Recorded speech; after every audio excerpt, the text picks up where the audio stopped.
On en parle souvent, la presse écrite vit des moments difficiles, les plateformes se multiplient, les revenus de publicité se font de plus en plus rares.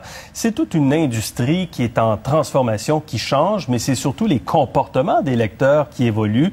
Comment, dans un tel contexte, une publication aussi réputée que le Paris Match parvient à demeurer forte et à se démarquer? Avec nous, Olivier Royan, directeur de la rédaction de Paris Match, qui est à Montréal pour participer à l'événement C2 Montréal. Bonsoir, Monsieur Royan. Bonsoir. Merci d'être avec nous ce soir pour parler de cette transformation. Vous êtes dans le métier depuis quoi, une trentaine d'années? Une trentaine d'années. Vous avez vu les changements. Qu'est-ce qui a changé fondamentalement depuis 3 décennies dans le rapport, je vous dirais, entre le lecteur et la presse écrite?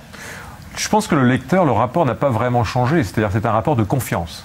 Nous vendons le journal dans un réseau en France de 27 000 points de vente. Et ce que nous disent les lecteurs, c'est que nous venons vers la presse écrite, vers ces grandes marques, parce que nous avons confiance en vous. Ce qu'il y a dans le journal, c'est que si c'est dans Paris Match, c'est que c'est vrai. Il y a une garantie d'authenticité, de véracité, et c'est incontestablement l'un des points forts de ces marques par rapport aux nouveaux émergents, aux nouveaux acteurs, que sont les plateformes, par exemple.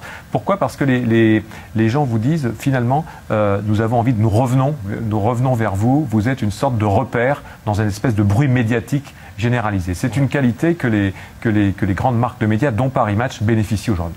Et les chiffres sont éloquents. 70 ans d'existence, un magazine qui est distribué dans 120 pays, 600 000 exemplaires vendus chaque semaine, vous l'avez dit. On a l'impression que tout le monde connaît Paris Match.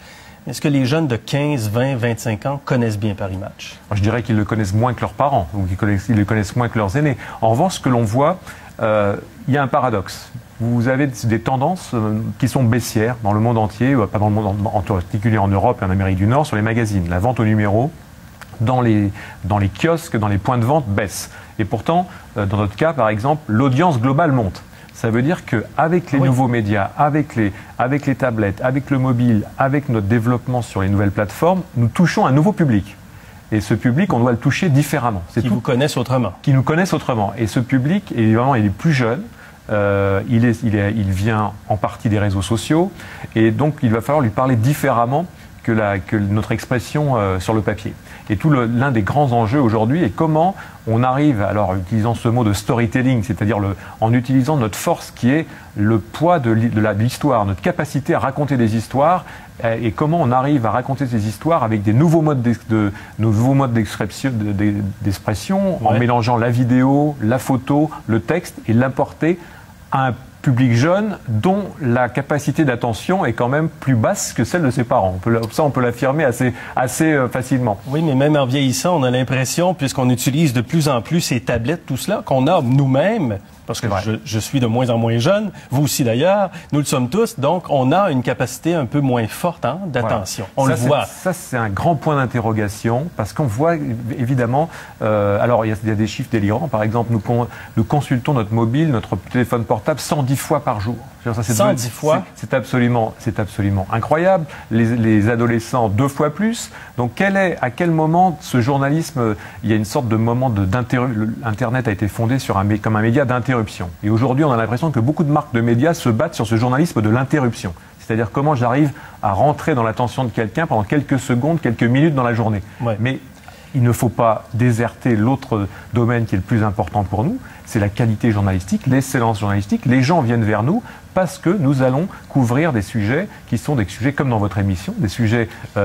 d'importance, qui sont importants pour l'avenir, pour la société et pour aussi la démocratie. Alors, est-ce que la marque des grands médias, je pense à la BBC, je pense à France 2, je pense donc à Paris Match aussi, est-ce que la marque forte est un gage de succès dans la transformation qui est en cours? Incontestablement. Je dirais que c'est notre atout numéro 1. On n'a jamais perdu le lien avec les lecteurs.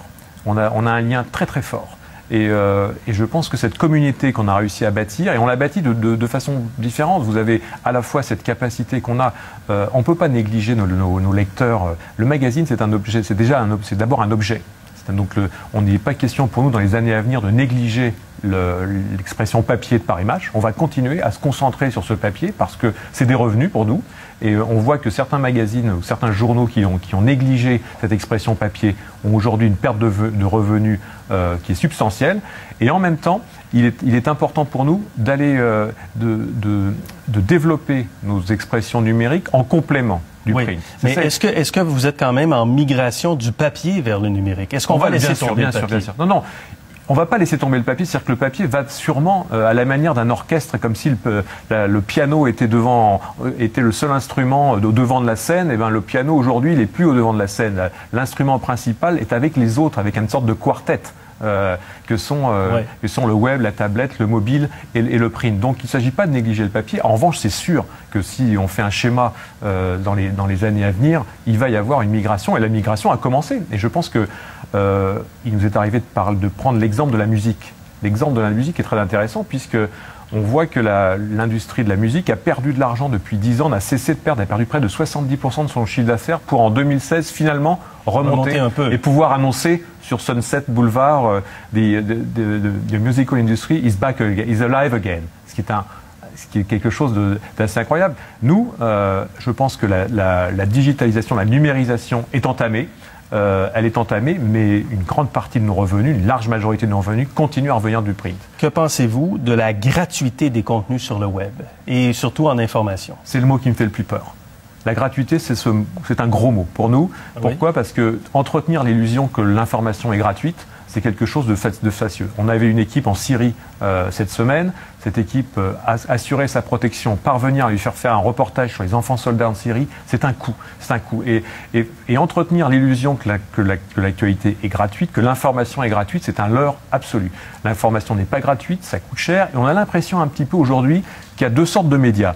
Qu'il y a les médias qui ont les capacités, les ressources financières d'emmener des journalistes sur le terrain et de produire leur propre contenu, qu'ils sont capables de faire rayonner sur tous leurs supports, et puis des médias qui recyclent le contenu qui a été remonté par les autres. Et ça, c'est gratuit, ça coûte pas très cher de réécrire l'histoire que quelqu'un d'autre a écrit. Donc là, et je pense fondamentalement que les gens, le public, quel que soit son âge, va être intéressé par les histoires humaines et va être intéressé par des gens qui ont le véritable pouls sur le terrain. Monsieur Royan, merci beaucoup, c'était passionnant. Merci bien. Merci Jean. Merci.